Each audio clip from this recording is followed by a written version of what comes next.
PSG, on va se casser la voix. Salut à tous les frérots, j'espère que vous allez bien. Bienvenue sur la chaîne MTO Foot et aujourd'hui, on plonge dans l'actualité brûlante du football. Et cette fois-ci, je dirais que c'est une petite nouveauté. Comme vous savez, sur la chaîne, j'aime bien faire des pronostics concernant la Ligue 1, la Liga, la Première Ligue, etc. Et cette fois-ci, on va commencer une sorte de petite nouvelle série.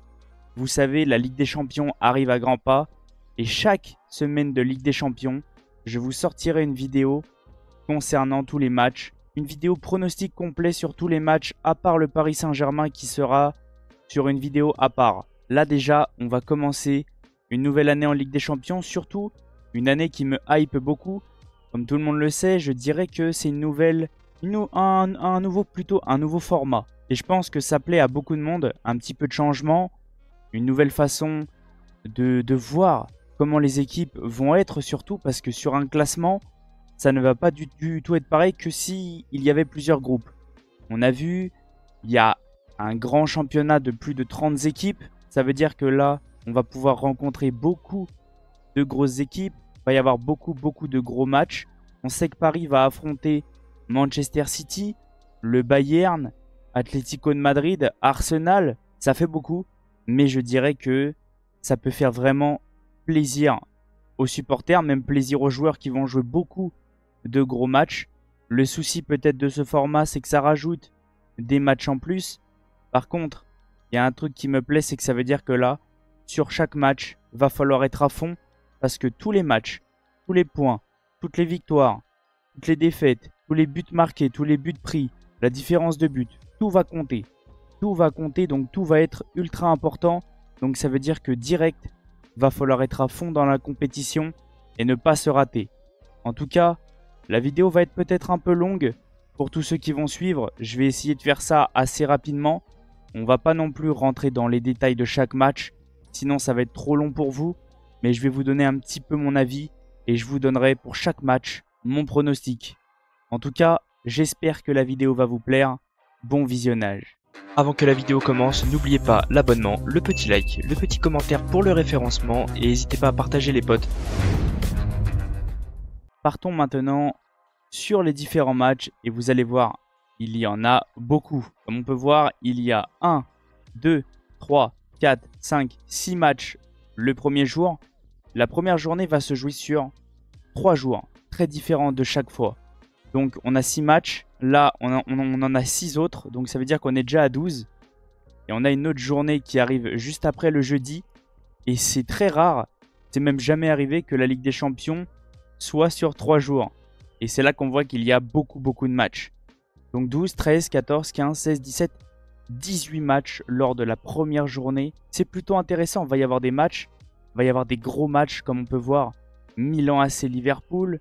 On sait que nous après on va regarder Paris Saint-Germain Gérone. Sur le troisième jour, on aura un Monaco-Barcelone qui me hype énormément. Donc, on va regarder les matchs un par un. Je vais vous donner un petit peu mon avis et je vous donnerai mon pronostic sur chaque match. Ça va pas être très long sur chaque match, on va essayer d'aller vite. Donc, le premier match, ça sera Juventus PSV Eindhoven. Un match plutôt intéressant à regarder parce qu'on sait que le PSV actuellement va très bien. Je crois même que ça va clairement mieux que l'Ajax d'Amsterdam. Donc attention à la Juve qui pour le moment est sur une nouvelle philosophie. Donc méfiance parce qu'on voit qu'ils arrivent quand même à gagner. Ils ne prennent pas de but. Ça c'est clair. Il a une défense très solide Thiago Motta. Mais offensivement c'est un peu compliqué. On sait que c'est tout nouveau. Il y a beaucoup de nouveaux joueurs. Il y a eu des départs. Donc méfiance. Mais je vois quand même la Juventus s'imposer contre le PSV Eindhoven 2-1. Partons maintenant sur Young Boys Aston Villa. Donc moi, Aston Villa, j'ai pas arrêté de dire, c'est une équipe qui m'intéresse cette saison. Un peu sur un renouveau depuis que Unai Emery est arrivé. Beaucoup d'arrivées, des bonnes arrivées parce qu'on sait qu'il y a Madsen qui est arrivé en provenance de Chelsea. Bon, il était à Dortmund, mais c'est Chelsea qui l'a vendu. Je sais pas pourquoi. Très bizarre. Après, est-ce que c'est pas lui qui voulait partir? Peut-être. Donc, ils vont jouer aux Young Boys de... Je sais plus comment ça se prononce le reste. Donc Young Boys, ils vont jouer aux Young Boys. Ça va être un match plutôt compliqué pour eux, même s'ils sont à domicile. On sait qu'Aston Villa est une équipe qui déroule bien en Première Ligue, qui joue bien au ballon, qui a une grosse équipe, qui est plutôt intéressante comme j'ai dit depuis qu'Unai Emery est là. Donc je vois quand même Aston Villa s'imposer sur un score assez lourd. Et je vois Aston Villa s'imposer 3-1 contre Young Boys. Passons au premier gros match de cette journée, Milan AC Liverpool. Un match qu'il va falloir clairement suivre pour tous les passionnés de football, même ceux qui ne s'intéressent pas parce que là ça va jouer au football. Et ça va être très intéressant. Un match qui va se jouer à Milan. On sait que Liverpool ce week-end s'est complètement loupé et a perdu contre Nottingham, si je dis pas de bêtises, 1-0 à domicile. Donc méfiance, ça va être peut-être un match piège. Et les deux équipes, va pas falloir qu'ils se loupent. Comme je vous ai dit, il y a des points à prendre dès le début. Donc méfiance. Concernant le résultat, je vois un match serré et ce match-là me rappelle surtout la finale de la Ligue des Champions qui a marqué l'histoire de cette compétition. Je vois encore une fois un match nul. Je vois le match se finir en 2 partout. Concernant Bayern de Munich, Dynamo de Zagreb. Alors là, on sait. Le Bayern, je pense que là, ils vont dérouler. Et j'espère. Au moins, ils auront moins de points à prendre contre Paris. Parce que là, s'ils se loupent, ils seront à fond. Et on sait que nous, Paris, on va se déplacer là-bas. Contre le Dynamo de Zagreb, je vois pas le Bayern en grande difficulté, surtout à domicile. Et je vois le Bayern aussi dérouler 3-0. Concernant le tenant du titre, le Real de Madrid, qui va ouvrir la première saison de Kylian Mbappé en Ligue des Champions. Hâte de voir qu'est-ce que ça va donner parce qu'on sait que c'est un petit peu compliqué actuellement en Liga. Il y a quelques petits automatismes qui vont pas. Il y a des améliorations à faire encore. On sent qu'ils sont pas non plus totalement à l'aise. On sait qu'il y a des blessés. Je crois que Bellingham, Tchouaméni et Camavinga vont revenir. Mais je crois que Brahim Diaz est blessé pour 3 mois. Donc ça va peut-être être compliqué, mais c'est pas non plus trop grave. S'il y a des retours, ça va faire du bien au Real parce que j'ai la sensation qu'il y a un manque. Et ce manque-là, c'est peut-être Bellingham et Camavinga. En tout cas, je vois quand même le Real faire mal à Stuttgart, surtout à domicile. C'est compliqué de jouer au Santiago Bernabéu. Même si Stuttgart, attention de ne pas les sous-estimer. Mais je vois le Real s'imposer 2-0. Passons maintenant au Sporting Portugal, l'équipe de Gyökeres qui est très très fort. Vraiment, il est trop fort ce joueur. Il fait vraiment mal à toutes les équipes qu'il rencontre, que ça soit avec le Sporting ou avec la Suède. Donc méfiance et l'entrée en lice de Lille, le club français, le premier club français qui va jouer en Ligue des Champions avant le Paris Saint-Germain, avant Monaco et avant Brest. Donc attention, parce que ça peut être compliqué pour Lille. Même si je pense qu'ils ont une belle équipe parce que quand ils ont joué contre le PSG, ils ont clairement réussi à tenir tête au Paris Saint-Germain. Donc je dirais qu'il y a quelque chose à aller chercher au Sporting. Mais méfiance de Gyökeres qui fait vraiment très très mal aux défenses. Et qui fait surtout très mal aux gardiens. Donc méfiance pour Lille. Mais je vois un match, je vois pas de victoire. Je vois un match nul. Et je vois le match se finir en 1 partout. Partons maintenant sur la deuxième partie de la vidéo. Et on va parler du deuxième jour, le mercredi 18 septembre, le jour du Paris Saint-Germain. Partons déjà principalement sur les matchs avant. Bologne-Shakhtar, un match plutôt piège.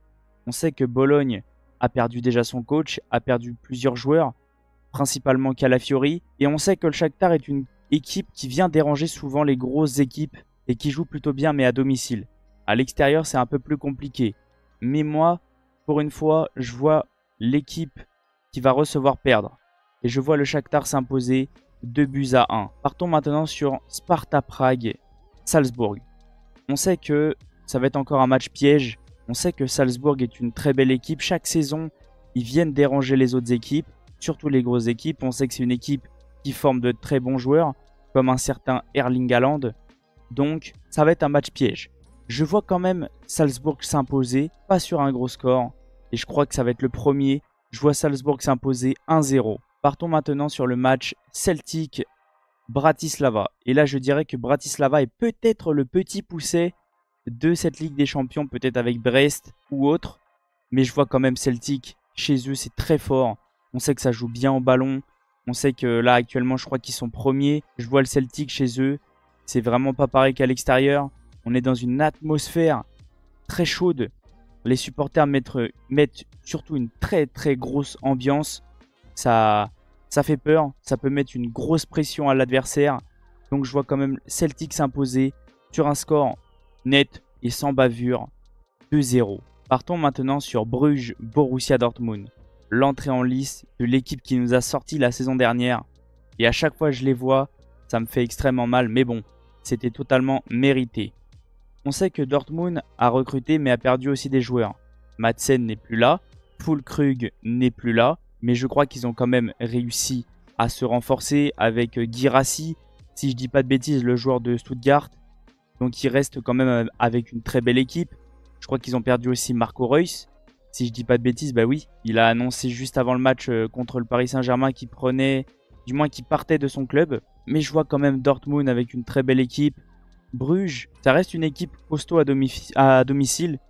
Méfiance, parce que ça peut être piégeux. Et cette fois-ci, je pense que ça va être la première surprise de la vidéo. Et je vois Bruges s'imposer malgré tout. Parce que, attention, Dortmund ne sont pas encore à 100%. Je pense qu'il y a encore des choses à travailler. Je les ai vus un peu jouer. C'est pas encore tout net. Il y a encore des choses à travailler, comme beaucoup de clubs. Mais surtout eux, vu qu'il y a eu beaucoup de changements. Donc je vois Bruges s'imposer 2-1. Et maintenant, on va parler de Manchester City, l'équipe de Pep Guardiola et de Erling Haaland. L'équipe pour moi la plus belle à regarder en ce moment, qui joue vraiment bien au ballon. Du moins pour moi, les favoris de la Ligue des Champions. Et on sait que même ils ont récupéré Gundogan qui est revenu. Cette équipe-là avait même pas de manque. Et même, ils se renforcent avec Savigno, avec Gundogan qui revient. Ils ont une très grosse équipe, un très gros effectif. Donc, ça fait très peur. Attention, ils vont recevoir une équipe plutôt intéressante aussi à regarder, malgré qu'ils n'ont pas gagné leur dernier match en championnat, en Serie A, l'Inter de Milan. Ça peut être un gros match. Le voilà le deuxième gros match de la journée. Après Liverpool qui va à Milan. Et ben en fait, c'est encore une fois des Anglais contre des Italiens. Les deux Milan et les deux favoris de la Première Ligue qui vont se rencontrer. Ça va être un match plutôt intéressant à regarder encore une fois. Mais je vois les favoris s'imposer 2-1. Comme annoncé dans la vidéo plus tôt. Et comme je vous ai dit, le Paris Saint-Germain, on en parlera plus tard dans une autre vidéo. Là, on se concentre sur les autres clubs européens. Comme vous savez, à chaque fois, je fais des avant-matchs. Je parle du Paris Saint-Germain. Mais là, on va parler principalement des autres. On passe à la troisième journée, le jeudi 19 septembre. La journée de deux autres clubs français, Brest et Monaco. Et Monaco a un gros rendez-vous. On va commencer déjà par Feyenoord, Bayer Leverkusen. Un match plutôt intéressant, mais je sens le Bayer. Cette année, ça va être encore pareil. Ils n'ont perdu aucun joueur. Ils se sont renforcés. Si je dis pas de bêtises, on en a juste perdu un qui est reparti en Espagne. Mais c'était pas un titulaire. Et là, ils se sont renforcés avec Martin Terrier, qui arrive en provenance de Rennes. Donc, ça reste quand même une très grosse équipe. Et il y a des choses, je pense qu'ils ont des choses à montrer en Ligue des Champions sur la scène européenne. Maintenant qu'ils ont montré en championnat et en Europa League, je veux voir qu'est-ce que ça va donner contre des grosses équipes. Et là, on va voir. Mais malgré tout, je vois le Bayer Leverkusen s'imposer 2-1 à Feyenoord. Maintenant, on va parler de Belgrade qui reçoit Benfica, une équipe portugaise que je pense qu'il y a des choses à montrer. À chaque fois, eux, ils forment des bons joueurs. Ils ont des très très bons jeunes, comme on peut voir au Paris Saint-Germain. Gonzalo Ramos, Joao Neves, il y en a plein d'autres. Ils ont encore des Antonio Silva. Ils ont récupéré peut-être Renato Sanchez. Je crois que Di Maria est resté encore une saison. Donc il y a une belle équipe à Benfica. Belgrade est quand même une belle équipe aussi, surtout chez eux. C'est compliqué à aller jouer là-bas. Et là, sur ce match-là, je vois un match nul. Je vois un match plutôt serré, disputé. Pas très ouvert, très fermé. Deux équipes qui vont peut-être avoir peur. Donc méfiance. Et moi, je vois le match se finir sur un 2-2. Maintenant, on va parler de Atalanta Arsenal. Une équipe, déjà le tenant du titre de l'Europa League, qui va affronter pour moi l'un des favoris. Arsenal est un favori, a une très grosse équipe, un très gros effectif, qui me fait extrêmement peur parce qu'on sait que le Paris Saint-Germain va les rencontrer sur la deuxième journée. Donc oui, c'est une équipe qui me fait plutôt peur. Mais attention à l'Atalanta, qui a une très belle équipe. On l'a vu en début de saison quand ils ont joué contre le Real de Madrid en Super Coupe.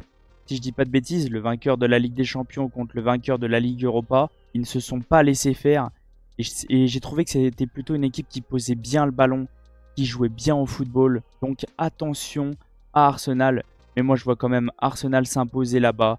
Et je vois Arsenal s'imposer 3-1. Je dirais que ça aussi, c'est un gros match. Atlético de Madrid, Leipzig. Et je pense que ces équipes-là ont des choses à se montrer. Je dirais pas que c'est des équipes qui sont tout en haut du panier, mais juste en dessous. Ça peut être une équipe qui peut créer une sorte de surprise, comme l'Inter de Milan, comme le Milan AC. Attention à ces deux équipes. Et je pense que ça va être aussi un gros match à surveiller. Atlético de Madrid, Leipzig. Deux équipes qui se sont plutôt bien renforcées. Surtout l'Atlético. Une autre équipe qui a réussi à conserver des joueurs comme Javi Simons, comme Loïs Openda, Sesco. Il y a des bons joueurs. On sait qu'ils ont recruté Gertruida vu que Simakan, si ça se prononce bien comme ça, est parti à Al Nasser. Donc, c'est deux belles équipes. Et je pense que ça va être un match où les deux équipes vont vouloir marquer. Après, attention, l'Atlético de Madrid est une équipe qui pose souvent le bus. Est-ce que ça va être pareil cette saison? Je ne sais pas. Du moins, j'espère pas. Mais je vois quand même des buts dans ce match-là, mais pas de vainqueur. Et je vois quand même, vu qu'il va y avoir peut-être une sorte de bus de Madrid, un match ouvert avec beaucoup d'occasions, mais pas non plus énormément de buts. Et je vois un match, comme je vous ai dit, un match nul. Et je vois un partout. Parlons maintenant des deux équipes françaises. Brest avant Monaco. Et ils vont aller jouer l'équipe que le Paris Saint-Germain a joué en match amical, Sturm Graz. Et attention, c'est une belle équipe. Mais Brest est à domicile, du moins je ne sais pas s'ils sont exactement à domicile. N'hésitez pas à me dire, parce que je crois que le terrain n'est pas homologué pour jouer en Ligue des Champions. Et si je dis pas de bêtises, je crois que Brest va devoir aller jouer à Guingamp. N'hésitez pas à me dire, j'aimerais bien savoir où c'est que va jouer Brest. Mais je vois deux équipes quand même à peu près du même niveau. Même si Brest propose un beau football, attention à Sturm Graz. Et je vois un match nul. Je vois pas Brest s'imposer. Je vois un match nul se finir en 2-2. Et maintenant, parlons du gros match que j'attends aussi avec impatience. Monaco-Barcelone. On sait qu'ils se sont rencontrés avant le début de la saison. Sur un match peut-être une coupe. Alors je ne savais pas du tout c'était quoi l'objectif. Mais on sait que Monaco a fait mal au Barça. Et s'est imposé 3-0. Si je dis pas de bêtises, je crois qu'il y a eu 3-0 ou 2-0. Mais c'était un match plutôt maîtrisé de Monaco et Barcelone en grande difficulté. Mais attention, on sait que Monaco actuellement en Ligue 1 ça va très bien, mais que le Barça en Liga ça va super bien. On sait que le Barça joue très très bien au football, c'est une équipe qui me surprend énormément, comme le PSG depuis le début de la saison. Un nouveau coach, une nouvelle philosophie et ça joue très bien au ballon. Mais je vois un gros match. Je vois Monaco marquer, mais je vois le Barça s'imposer. Et je vois Barcelone s'imposer 3-2. Et voilà les frérots. En tout cas, j'espère que ce genre de vidéo vous plaît. J'essaye d'aller vite pour pas que ça soit trop compliqué pour vous, trop long. J'essaie pas non plus de rentrer dans les plus gros détails, malgré que j'aime bien parler et j'aime bien dire un peu ce que je ressens. Je vous ai donné tous les résultats. Comme vous savez, le Paris Saint-Germain, je vais en parler dans un avant-match mardi, une journée avant le match, comme à chaque fois. Et j'essaierai de vous faire des réactions, déjà la réaction du Paris Saint-Germain. Je vais essayer de réagir au Real de Madrid et surtout à Monaco-Barcelone. En tout cas, merci à tous ceux qui sont restés du début jusqu'à la fin. Merci à tous ceux qui s'abonnent, qui like au quotidien. C'est grâce à vous que j'en suis là. Et je vous en remercie infiniment, comme je vous le dis à chaque fois. En tout cas, comme je vous dis à chaque fois aussi, n'hésitez pas à rejoindre mes différents réseaux. Ça me fait extrêmement plaisir. Comme je vous dis à chaque fois, je vais vous faire gagner très prochainement un maillot de foot. Donc, pour tous ceux que ça intéresse, n'hésitez pas à venir participer. Tout le monde est le bienvenu. Je vais vous laisser sur cette fin de vidéo. Et je vous dis à la prochaine. Ciao les potes. N'hésitez pas à aller voir les deux vidéos qui s'affichent sur le côté. Ça peut vous intéresser. Et ça fait toujours plaisir. Pour toi Paris SG, on va se casser la voix.